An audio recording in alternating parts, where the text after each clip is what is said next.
Chers frères et sœurs, une fois de plus, je vous salue et on se retrouve encore pour la deuxième partie de cette série la série d'enseignements que j'ai reçu de la part du Saint-Esprit de Jésus pour avertir euh, le monde, c'est-à-dire les habitants du monde, pour son retour.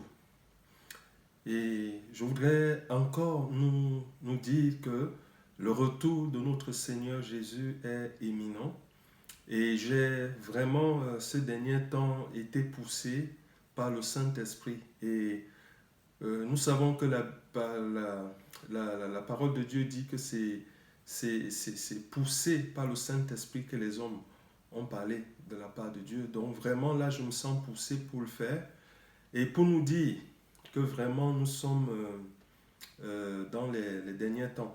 Oui, vous avez entendu parler des messages des derniers temps, mais là, je voudrais nous confirmer que c'est vraiment là, nous entrons dans la fin. C'est-à-dire la fin, c'est-à-dire, si je dis la fin, ce n'est pas la fin du monde, mais c'est l'enlèvement. Et au niveau de la deuxième partie, je vais mettre l'accent sur l'enlèvement et le retour de notre Seigneur et Sauveur Jésus-Christ dans ce monde. Madame, mademoiselle, monsieur, vous qui, peut-être vous êtes encore athée, peut-être que vous avez entendu parler de Jésus, peut-être que vous êtes religieux, et je voudrais juste nous dire que la religion ne sauve pas, hein? Mais il y a une seule personne qui sauve, c'est Jésus. Il y a une seule personne qui sauve, c'est Jésus. Et le Seigneur dit dans Matthieu 7 que plusieurs me diront en ce jour-là, Seigneur, Seigneur, n'avons-nous pas prophétisé en ton nom, chassé les démons en ton nom, fait beaucoup de miracles? Et Jésus il dit, je leur déclarerai, retirez-vous de moi, vous qui commettez l'iniquité. Ça veut dire que nous vraiment voilà, qui suivons Jésus, nous ne devons pas suivre Jésus juste par voilà, d'apparence, mais c'est un changement total de vie. C'est-à-dire c'est un changement de vie, c'est-à-dire que qui entre dans notre façon de vivre, même au niveau des fréquentations.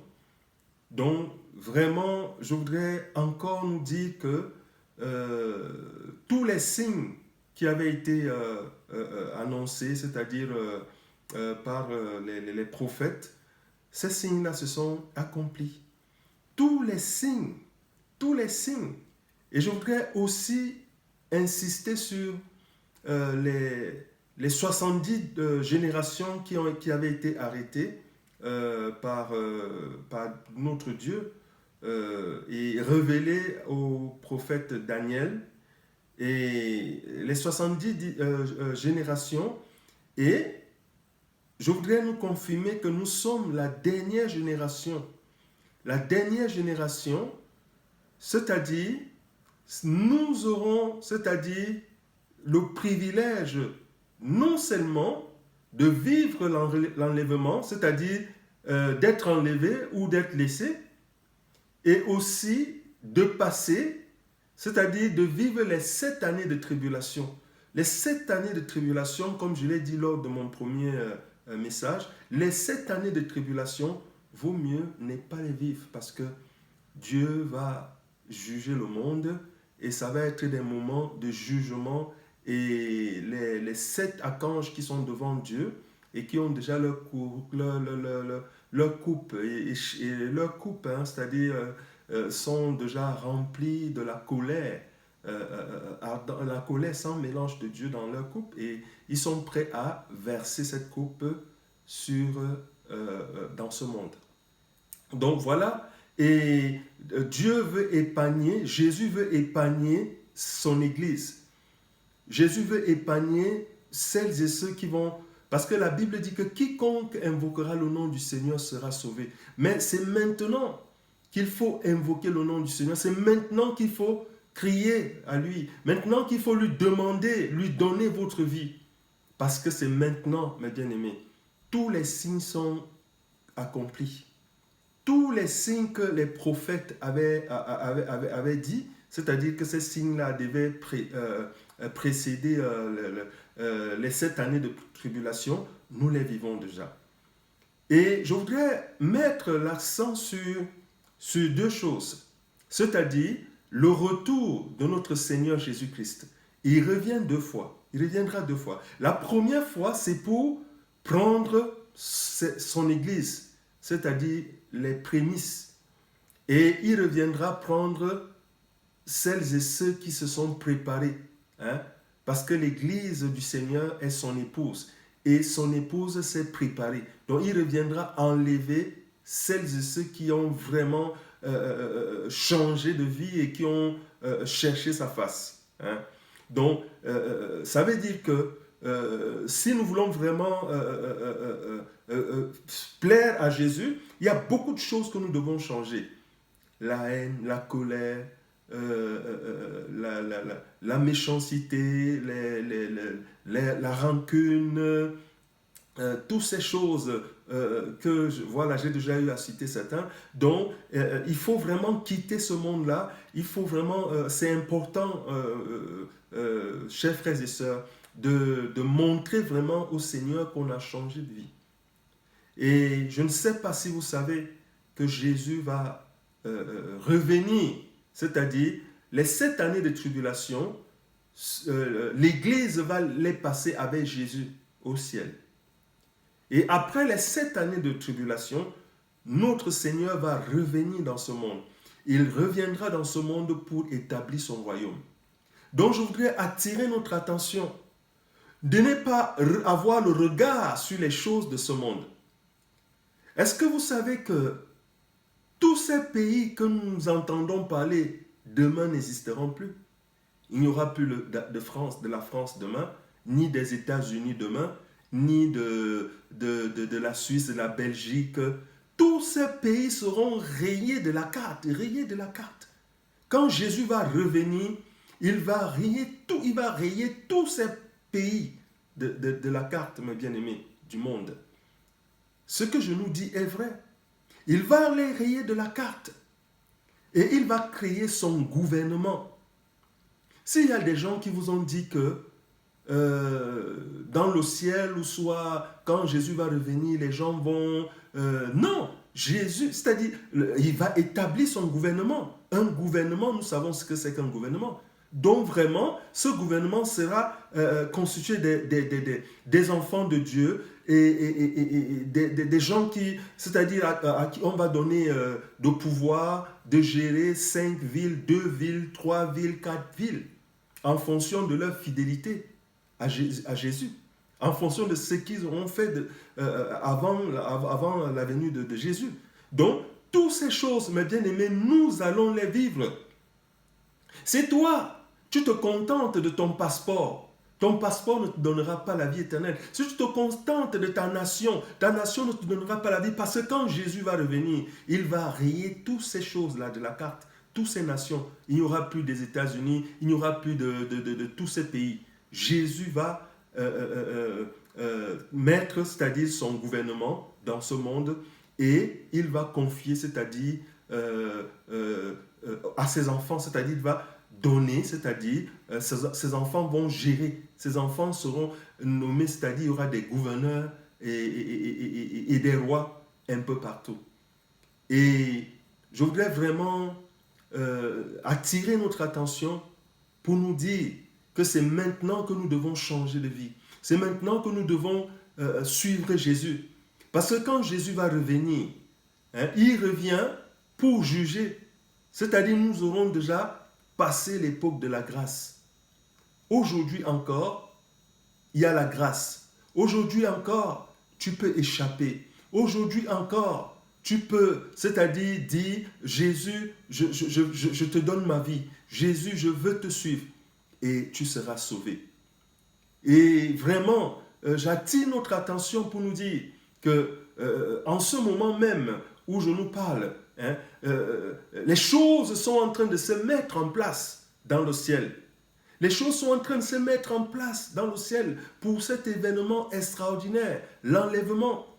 Mais bien aimé, est-ce que vous pouvez imaginer, est-ce que de votre vivant, que nous pouvons être la dernière, c'est-à-dire la dernière génération.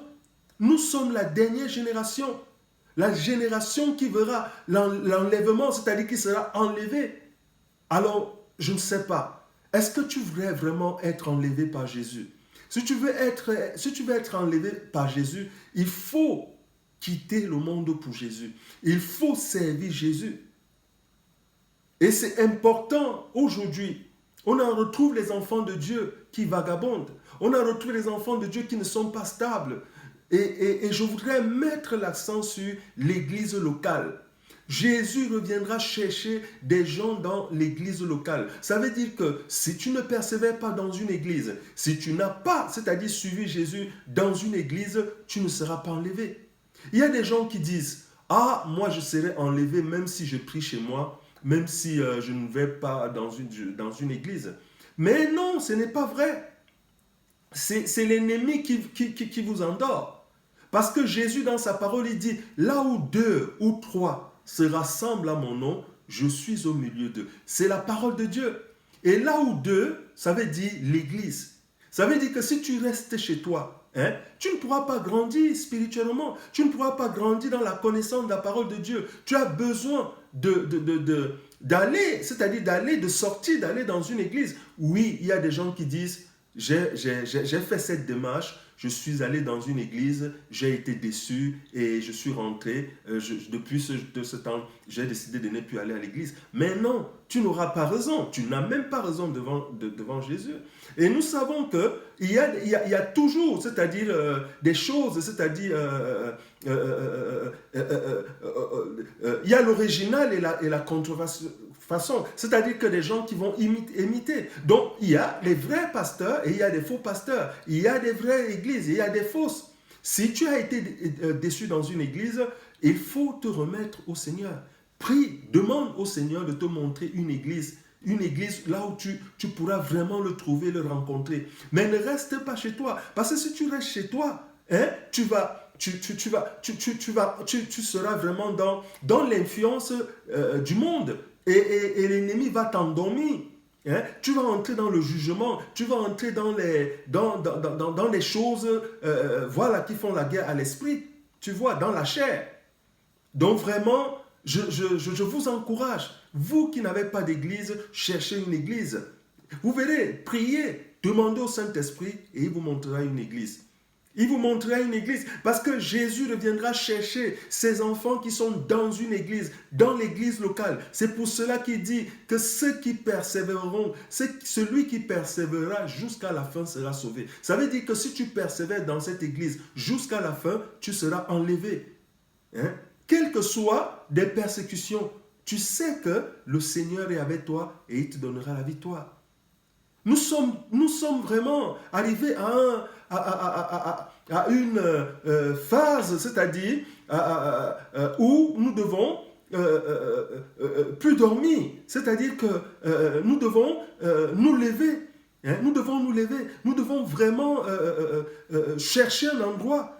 Chercher un endroit, pas dans la chair, mais dans l'esprit, comme je l'ai dit tout à l'heure. Donc, mes bien-aimés, vraiment... demande-toi qui écoute ce message au Saint-Esprit de te montrer un endroit. Tout ce qui a été dit prédit par les prophètes, aujourd'hui on a des signes. Aujourd'hui, tous ces signes se sont accomplis. Et nous avons encore, c'est-à-dire quand le prophète Daniel avait expliqué le songe à Nebuchadnezzar en lui parlant de la statue. Et il a dit à Nebuchadnezzar que à la fin des temps, c'est-à-dire que 10 nations vont se lever, 10 rois feront alliance. Et nous pouvons voir que cette alliance est déjà là. Il y a des pays en Europe qui sont mis, ces pays se sont mis ensemble déjà. Et nous pouvons compter.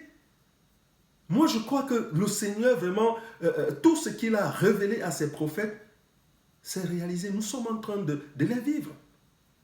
Et il a dit à Nebuchadnezzar qu'une pierre tombera, c'est-à-dire depuis le ciel sur la statue. Et elle va elle écrasera la statue, et cette pierre-là va grossir jusqu'à remplir le monde, c'est-à-dire envahir le monde, la terre. Et cette pierre-là, c'est le royaume de Dieu qui vient. Hein? C'est Jésus qui vient installer son gouvernement, et il dit à Nebuchadnezzar que ce royaume ne va plus s'arrêter, il subsistera éternellement. Mon frère, ma soeur, as-tu déjà pris la décision? Est-ce que tu es dans une église? Est-ce que tu persévères? Moi, je t'encourage. Le Saint-Esprit m'a établi apôtre pour parler. Et le Saint-Esprit m'a donné aussi cette grâce d'entendre sa voix dans mon cœur. Et si je te dis ces choses, c'est parce que je les vis. Nous sommes vraiment à la fin. Nous sommes à la fin. Et je voudrais te dire, ça peut arriver demain, après-demain, dans 2 jours, dans 3 jours, dans une semaine, dans un mois. Mais je veux te dire, je voudrais nous dire que nous sommes la dernière génération. La dernière génération. La dernière génération. C'est nous qui avons ce privilège. Nous avons ce privilège de vivre des choses et des événements extraordinaires. Et ces événements-là, nous devons vraiment, nous devons tirer profit, c'est-à-dire que nous devons montrer à notre Dieu que, voilà, nous avons saisi sa parole et que nous voulons entrer dans l'éternité. Entrer dans l'éternité, c'est-à-dire avec Jésus. Jésus est le seul espoir. Il n'y a pas un autre espoir. C'est lui. Jésus est notre espérance. C'est lui qui nous a promis la vie éternelle. Je ne sais pas où, vraiment dans quel camp où vous êtes. Il y a des gens qui croient au système. Il y a des gens qui ont mis leur confiance dans le système, dans l'État. Il y a des chrétiens qui savent que leur travail, c'est leur avenir. Hein? Mais moi, je voudrais vous dire que tout ce que nous pouvons voir aujourd'hui, le système de travail, retraite, toutes ces choses sont momentanées. Il n'y a pas d'avenir dedans.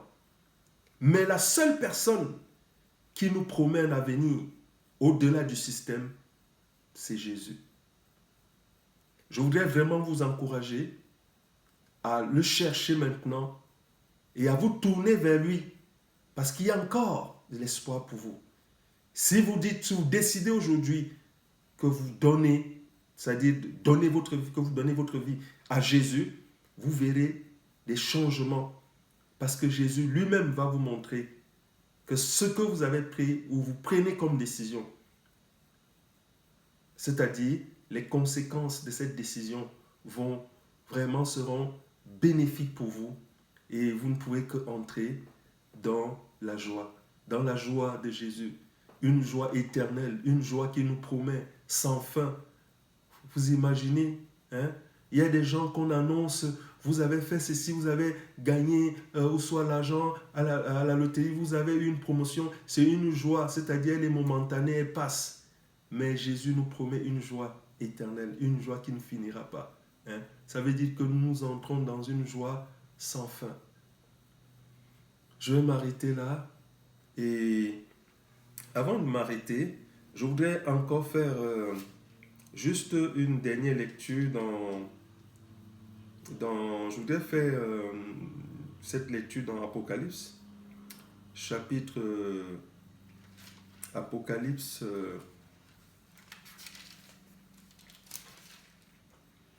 chapitre 5.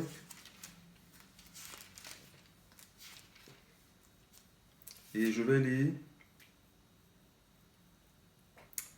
juste à compter du verset 7.